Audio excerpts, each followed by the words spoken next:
When the painter William Merritt Chase died on 25th October 1916, aged 67, the Washington Times described him as one of the handful of men who brought about the development of American art to its present important position throughout the world. Chase is not as well known today as contemporaries such as Sargent and Whistler, but he was undoubtedly one of the foremost American artists of the late 19th century, prominent and influential as both practitioner and teacher.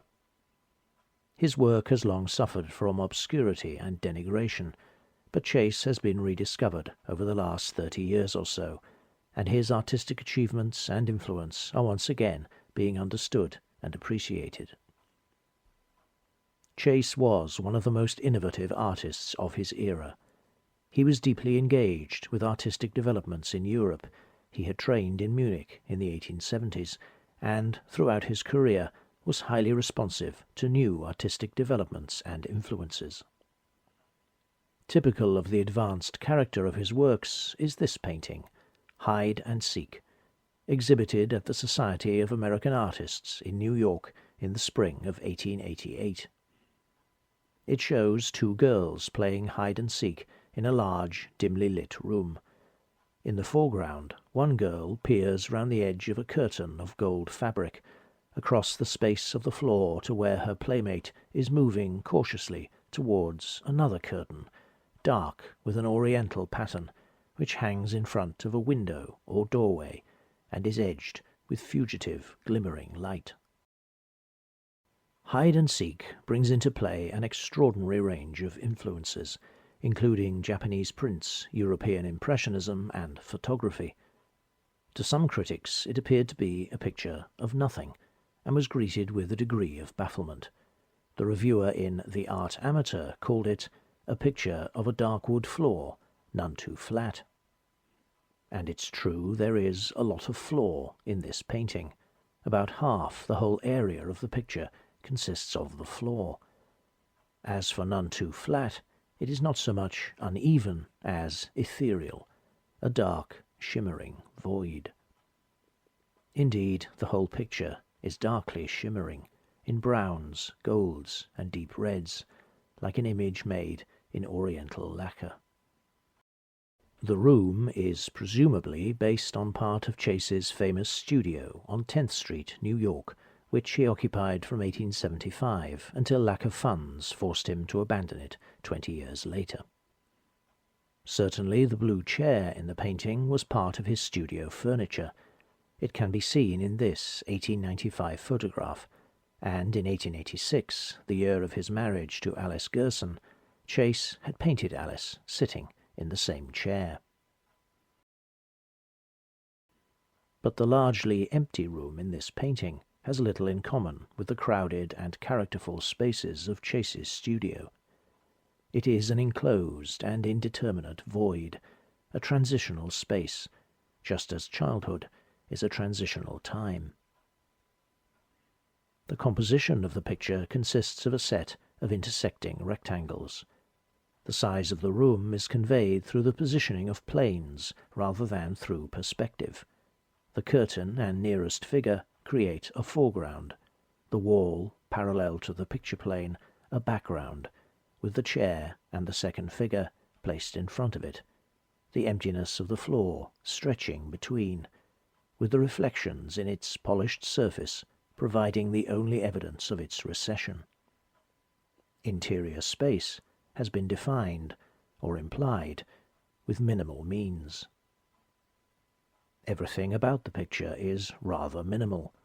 The restricted tonal range, the limited variety of forms, the scene itself, just a large, dark room, a chair, a picture, two curtains, and two girls, playing hide and seek.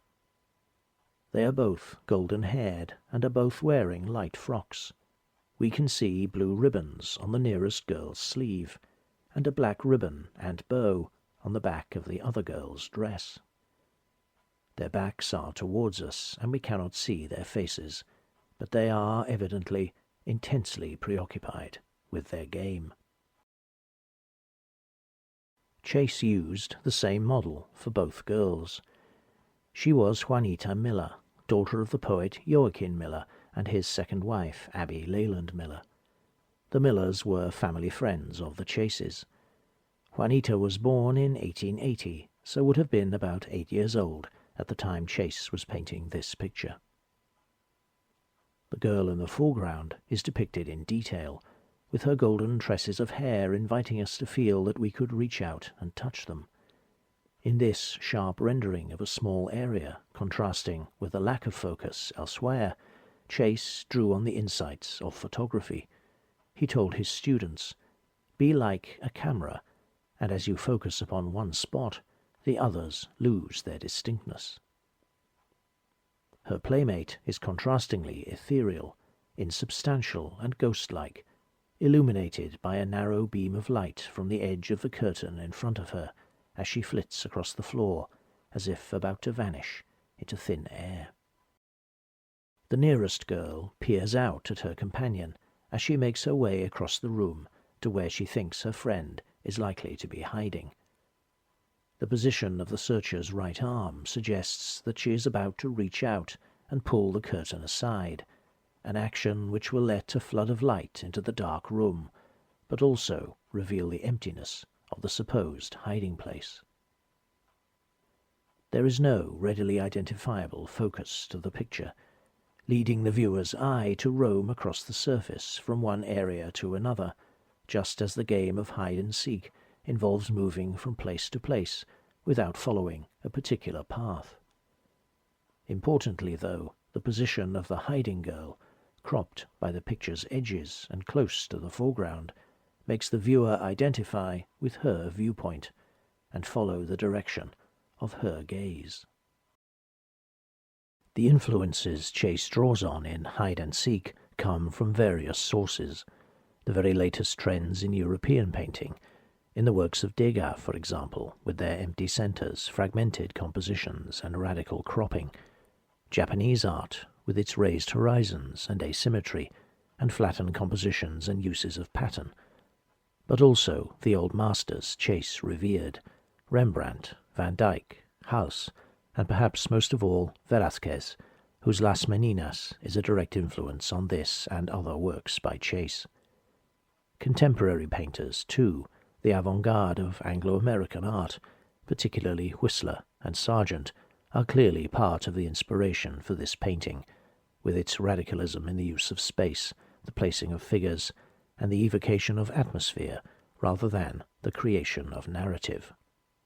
Yet there is narrative here.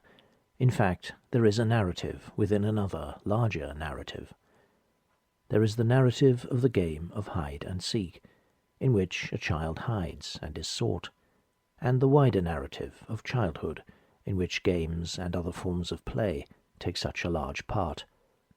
So Chase's painting does tell stories of the playing of games and the passing of time, of childhood and growing up. This is an entirely child-centered scene, as a room shaped by adult life is transformed into the setting for the absorbing, imaginative activities of childhood, that precious, vivid time, which comes only once in life and seems then to be endless, but which streams away and is gone before we know it.